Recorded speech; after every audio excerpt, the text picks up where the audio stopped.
own path. I wasn't in the typical sort of mold which you would see, or the society expects you to be. I had tattoos. I had, things that that I did on my own, and it was frowned upon initially, to be honest. But one thing I knew was I need to be myself. If I'm not myself, then I cannot present my total being, my total self on the field. And if I don't do that, True. then I'm doing injustice to the team.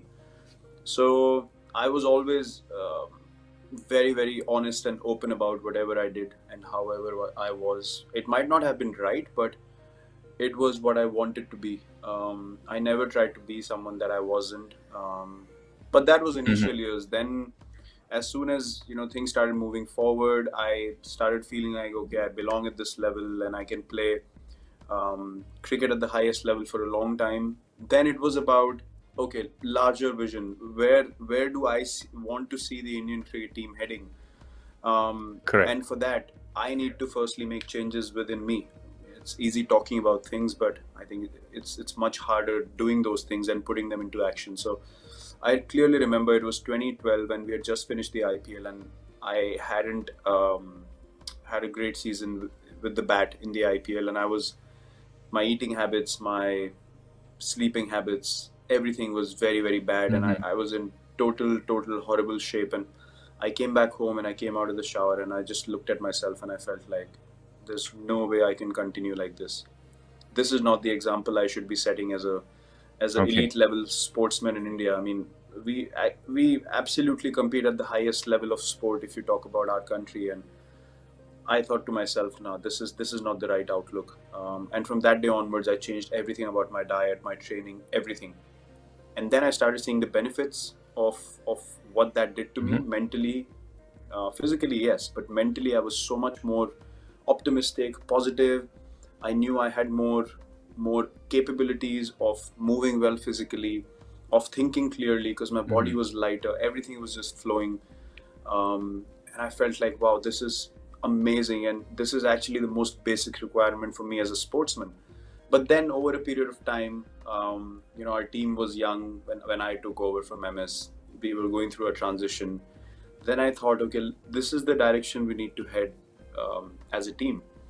Because if you want to compete at the highest level, yes, we don't have the experience, but we can be as fit as anyone else. And if you're fit, then we can be competitive Absolutely. over 5 days of Test cricket.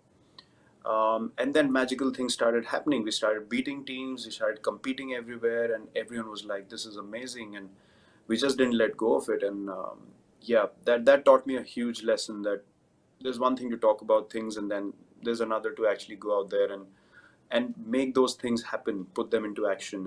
And yeah, 2012 was the turning point straight after the IPL, and from then on, Hmm. it's just become second nature to me now. I won't miss a training session. I'd rather miss practice than a training. To be honest, at a personal level, I never felt like that. I always thought that I'm never going to put any limitations to how much I can do. I feel somewhere we already put so many limitations on our abilities and capabilities, either it's mental or Hmm. physical, that we're never able to achieve or realize our true potential, how good we can be as individuals. There's no limit to how good a human being can be because you're learning every day, you're getting better every day. Yes, there'll be ups and Correct. downs as well, but if you put tabs on saying, okay, this is so much that I can do, mentally you've put that block already, and then your body will not react Right. to anything beyond it. If you think about the fact that you're actually like an open canvas and you're ready for everything, anything that comes your way, you have the ability to do it. It's optimism. It's thinking positively. It's having belief in even your training ability. It's not just for results on the field. It's very easy to think and believe for something which Hmm. is giving you instant result, but I think it's a constant process to believe in things that do not give you an instant result, that you understand are done for the larger reason, that are done on a daily basis to Hmm. stack it up slowly. So then it becomes a kingdom, and then people can start benefiting from it. It becomes a culture. It becomes a vision that comes to life. So for that, I think if we just look to improve every day, whether for me it was about physical fitness and thinking right, and then Hmm. eventually. having those results on the field. I think if we can focus on our overall development on a daily basis, saying, I have a lot of capability to become a better person, to become better physically, to think better mentally, and to achieve anything that I possibly can in my profession. Yeah. I think we should just open ourselves up to all kinds of possibilities, and not just leave it to result based things. Because when we know we have a chance of failure, invariably we get up and we say, okay, let's go. We have to work hard now. But it's the things that Right. don't give you an instant result are the ones that are the most important, because that give you such a grounding and consistency in life, and then the results take care of themselves. So yeah, my focus was always about how much ever I can give physically till the time I fall. I'm going to train, and I'm going to give all my effort and all my potential to everything involved in this cricket team and for Indian cricket team, and the vision that I had for the team moving forward.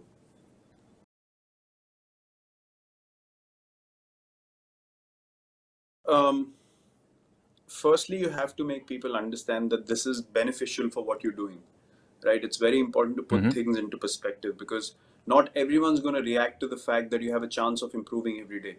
If people understand that this has been done to finally achieve something that is related to your profession, or another goal in life, then they start working towards it because they have an end result already which is far Correct. off, but then they understand the path for it.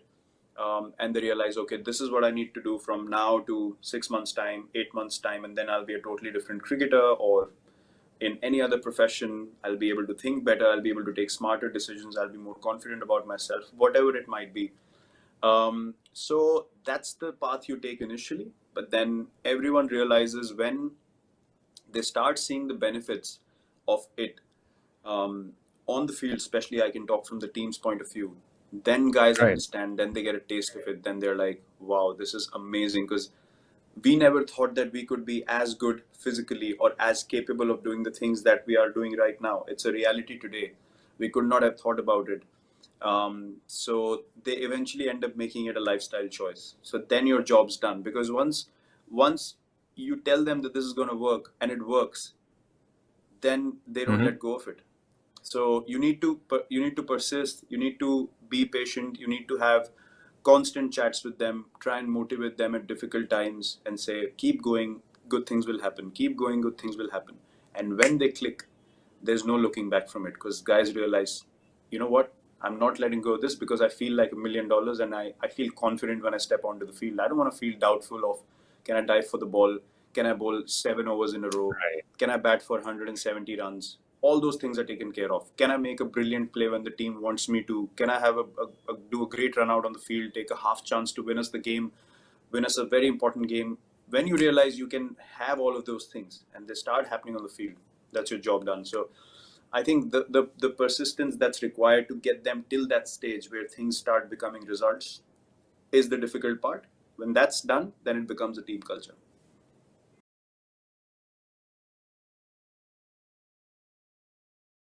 I know for a fact that I've been playing all three formats and the IPL since 2012. And apart from Mm-hmm. taking physical breaks just to refresh myself, because I'm probably going on more than anyone else for the last so many years. You need to refresh yourself. You need to walk Yeah. away from the game, think clearly, come back. Apart from that, there hasn't been a time where I felt like, you know what, I'm struggling physically. I've never struggled physically. It's all about mentally refreshing yourself and coming back. And Right. if you're physically fit, it allows you to keep driving that culture forward. Because, as I said, I can have conversations, I can have chats, but to see someone do something physically is a totally different impact altogether. And I fully believe in that. If I want guys to dive around, I'll be the first guy at training diving around. I won't just beat around the Mm-hmm. bush and tell them to do something which I can't follow. So for that, I need to be at peak physical condition. I understand that responsibilities is way larger than just taking care of my body now. It's about being fit, being there for the team, showing the physical work day in day out, because I'm in charge of taking that culture forward. So Correct. the motivation becomes bigger. Your effort becomes bigger. Then your eating habits, then your lifestyle choices. Everything is designed according to how can you be the best version of yourself at practice, at game time, every single time. throughout the year.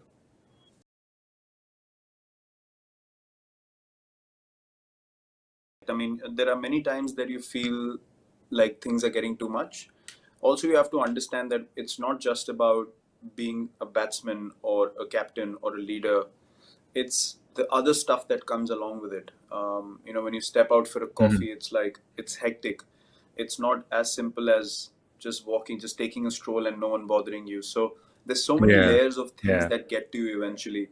And I feel I mean, I'm as vulnerable as anyone else. I mean, I'm a human being at the end of the day, but it's how you choose to come back from it is what matters. You are going to feel bad. You are going to feel low. You are going to feel down. There's no rocket science. There's no denial. I mean, there's no one who can say Mhm. that I never felt bad or upset or demotivated in life. Firstly, I think it's very important not to be in denial of it. It's important to recognize it initially and have a conversation with your close people Yeah. that this is how I'm feeling and I need to find a way out. Put things back into perspective, and then just release and let go and just do what's right and slowly step forward and move on from there. That's very, very important. Secondly, you have to make a choice whether you want to surrender to it and not Mhm. get back up again at all, or you tell yourself, Okay. okay, I did not question anything when things were going fine for me, so why am I questioning now when things are going bad for me? So it's very important to be grateful, because the bad times are the ones that actually teach you so much more about what is the right way to move forward in life, not just about your profession. I think any bad phase in any profession is to teach you about life. It's got nothing to do with success and failure. Success and failure is so Mhm. fragile, so inconsistent. It's so it's unpredictable. You have no idea whether you're going to succeed or fail. But it's the learnings you take from it that help you to move forward in life in the right manner, so that you stay as balanced as possible. And that's been my biggest learning. But yeah, I will always make the choice to come back, step onto the field, or in life in general, take the positive route, accept things that are going wrong, accept mistakes, and then work on them and move forward. If we keep denying mistakes, I don't think there's any growth in that. And I've gone through phases when I've done that, but I've never taken a backward step, and Correct. that's always kept me in good stead.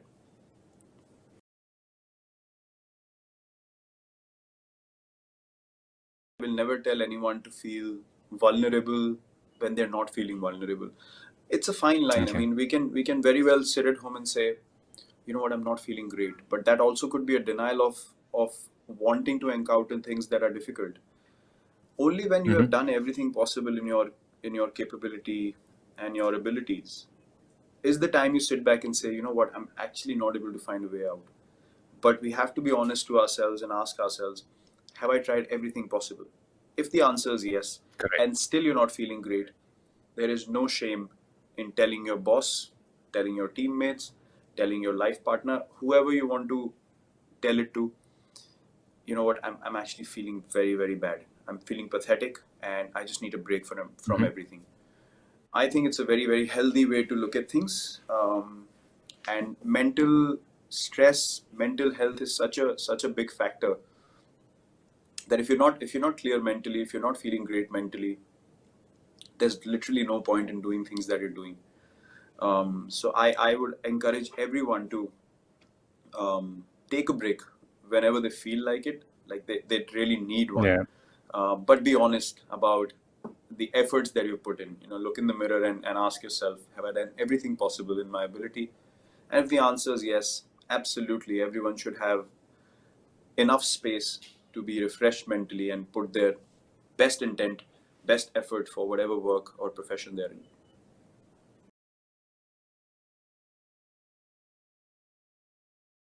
Of course, I crave things. I mean, it's not like I see something and I feel like, nahi yaar, I don't feel like eating it. It's not like that. I don't get that with meat anymore. Ever since I became vegetarian, I don't crave Mhm. meat or seafood or anything like that anymore. But if there's something delicious that I used to eat as a child, I every now and then have cravings for it. I mean, I would still Right. every now and then have a cheat meal, but I won't extend it to a full cheat day. It's about Okay. prioritizing and categorizing things. I mean, I would probably have a cheat meal, for example, after an ODI game where I've scored runs, where I've done a full session of fielding, and my body is absolutely cooked. It'll be a brunch the next day. It'll be a combination of breakfast and All right. lunch, which will be a cheat meal. So I'm probably doing two meals and a light soup at dinner, but the first meal might be a cheat meal. So it's about All prioritizing right. how much calories you are taking in, and make it as healthy as possible. But I do entertain my cravings every now and then, but it's only after I've done enough effort on the field that I treat myself with Right. that one little meal that, okay, that gives me that satisfaction of, हाँ ठीक है, I felt like it, so I've eaten it. On holiday, yes, a few days, but while I'm playing, this is basically my routine to go about my cheat meals. At the time, I felt like my eating habits were horrible, as I mentioned. And honestly, no one should have to tell you this playing at the highest level in sport in Mm-hmm. general, that you need to eat right, you need to train right, you need to take care of your recovery. I mean, we are actually few of the most privileged sports people that get to compete at this level. It is a requirement, it is a necessity in my eyes. It is Yeah. not something that needs to be told someone strictly that you have to eat well, you have to train. I mean, it's a no-brainer. You're playing sport, and you have to be at your physical best, recovery-wise, routine-wise. Everything has to be like a system running in a proper manner. So I changed my eating habits straight away. I used to eat meat then, Okay. so I used to eat boiled chicken. I used to make my own oats in the morning with boiled water. I cut down Uh-huh. so many things, and sometimes I used to feel like going to sleep at night. I'm just gonna chew these bed sheets off because I was so hungry sometimes. But then I would eat dry chana instead of snacking on chips and stuff like that. But then eventually I toiled. I toiled for a bit. I worked hard. I went through that for a month and a half, 2 months, and then 2.5 months onwards, I started seeing the results, and I was like, you know what, this is actually amazing, and I'm not going back to my old routines. And Mm-hmm. eventually I realized that that is exactly what I required, to be able to be my best self. Slowly but surely, I'm going to be able to become the player that I wanted to become, and keep on playing and performing for my country, because I don't want to lose out in Correct. any way, um, lose out the opportunity to provide for my team. And for that, I need to be my best self. I need to be fit. I need to be available every game for selection to play. So that was my motivation. Me and Anushka, when we are at home, we eat very healthy. It's when we go to Mm-hmm. see, family in Delhi, or you know, yeah, mostly family in Delhi. When we go to see them, that's when I have to literally say, please make things healthy, because my mom will just want to let loose a little bit. थोड़े पराठे खा लो, कुछ खाते नहीं हो, इतने Mm-hmm. पतले हो गए हो. Like for her, being fit means सूख गए हो, कमजोर लग रहे हो. So हाँ, she has to see मम्मियों का हमेशा she ऐसे ही has होता to see presence when you walk in. Yeah, physical presence, which I have to make her understand. It's not possible. So yeah, I have to fight my way through it a little bit. But yeah, I'm that guy now who says तेल नहीं होना चाहिए, healthy banao, and yeah, they don't get annoyed. है। They Mm-hmm. understand it, but only my mom gets a bit. ऐसे थोड़ी ना होता है, थोड़ा तो खाना चाहिए and all that. But yeah, it's all good.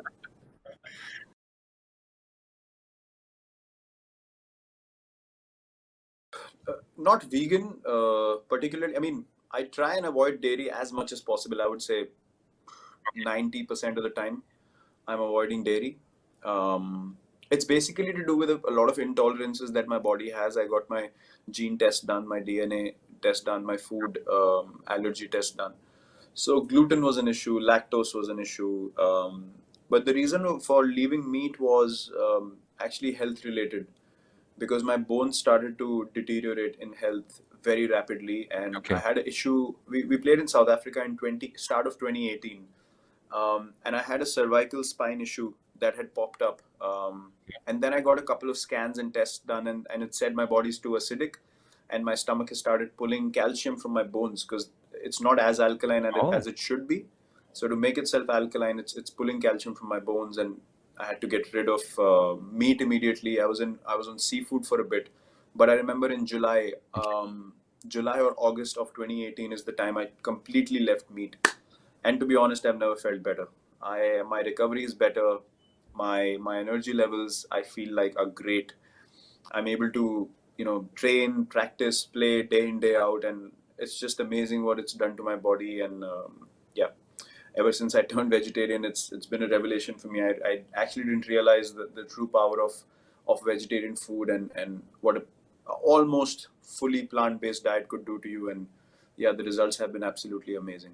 It's, for me, it's more like a placebo thing. If you put it in your head that no matter how much vegetarian food you eat, you're never going to feel powerful, then you're not going to feel powerful.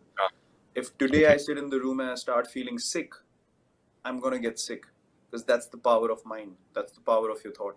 Yes. So I think we need to see things the way they are, and not with concepts. Concepts are, well, I'm not a huge fan of concepts, because it was someone's point of view, and it necessarily doesn't have to be true or the only reality possible. So yeah, with vegetarian food, the results I saw were amazing, because I was open to it. I didn't have any kind of issues with it. I didn't have any hesitations in whether I'm going to lose power and all that kind of stuff. I had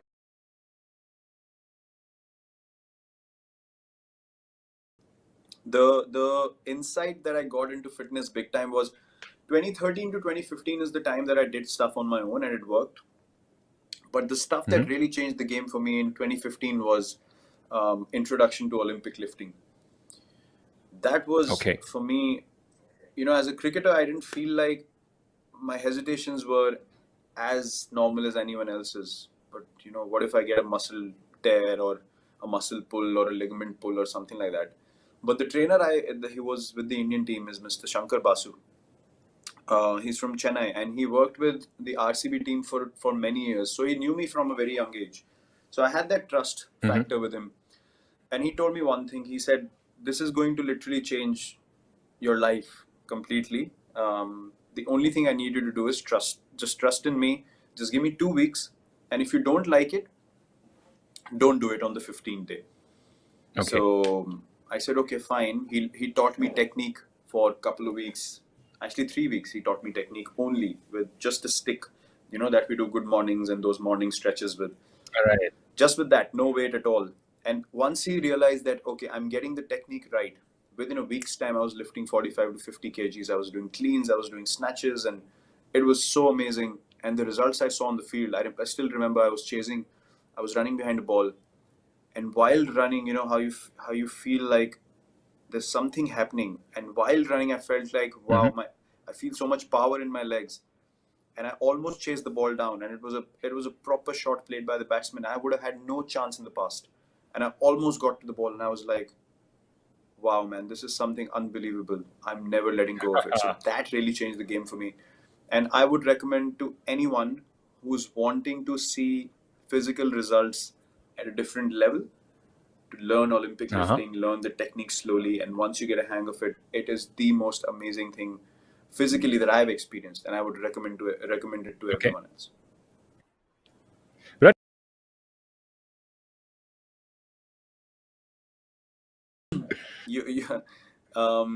my journey has been actually a very interesting one.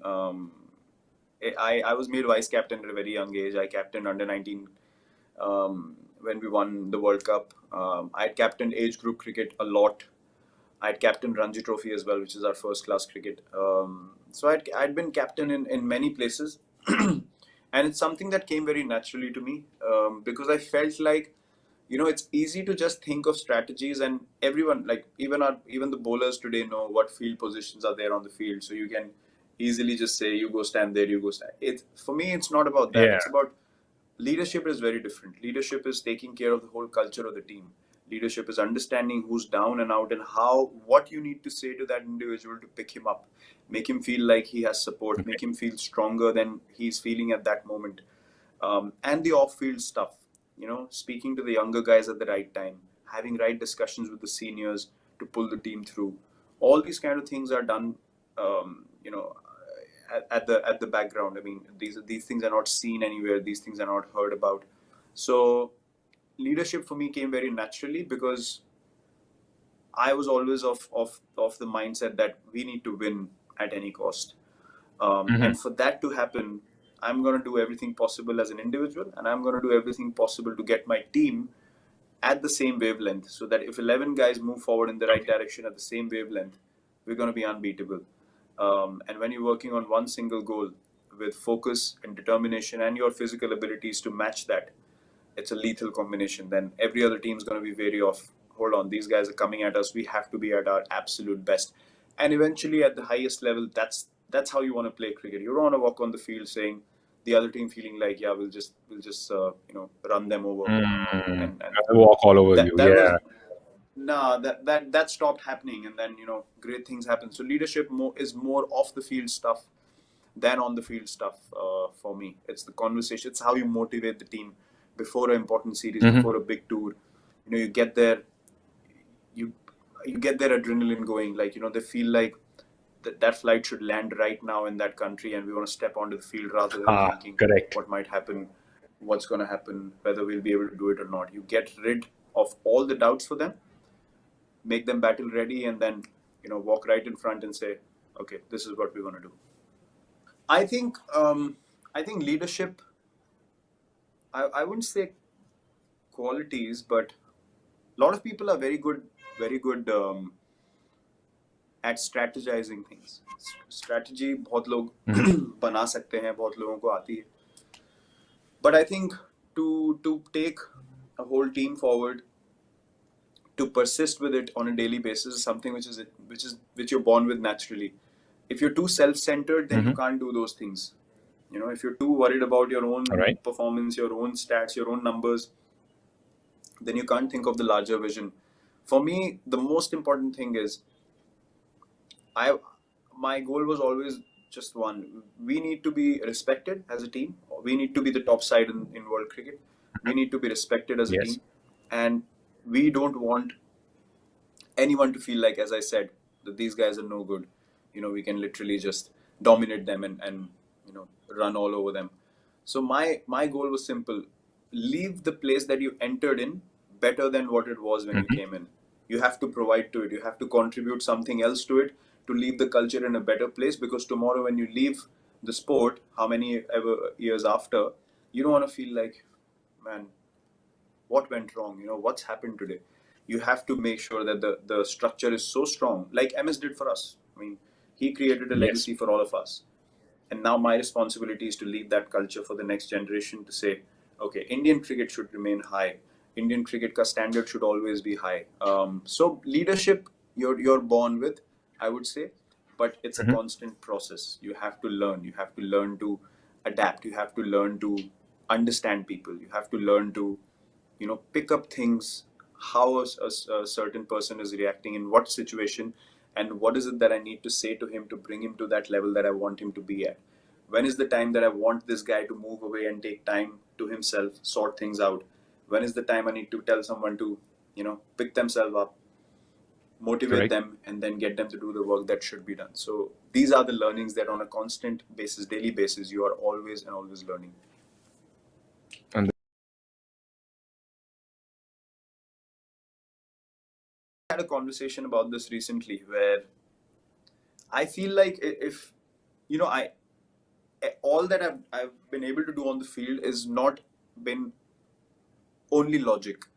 Only logic is using too mm-hmm. much of your mind, and your mind cannot always get you out of trouble when you need to be brave. You know, your mind cannot tell Correct. you to be brave. Only your heart tells you to be brave. And there's so many instances where you need to be brave and take courageous calls, whether it's on the field, off the field, whatever it is. I've always followed intuition. To me, um, you know, so in cricketing terms, we say we want to be solid. Um, we want to make sure that we're playing solid cricket. But in that, we can go Mm-hmm. conservative also very quickly, because all we're worried about is defending and not getting out. For me, the word that stands out is determination, because when you're determined, you will not play a bad shot, but you will score runs when the Okay. opportunity arises. So determination arises from intuition. Determination is always arising from intuition. Logic takes care of itself when the mindset is right. When you're focused on what needs to be done, which is the right thing to do for the team in our case, or the right thing to do in your profession, not from a selfish point of view, but from a larger vision point of view, intuition will always keep you in good stead, and then this will kick in where you need to be smart. But if you only let this Mhm. dominate, then you won't be brave where you need to be, and you actually will become more and more conservative. So I would always tell people, play with your, always follow your heart. Use your mind when it needs to be used, but always and always let your heart dictate where you have to go, and intuition comes from the heart.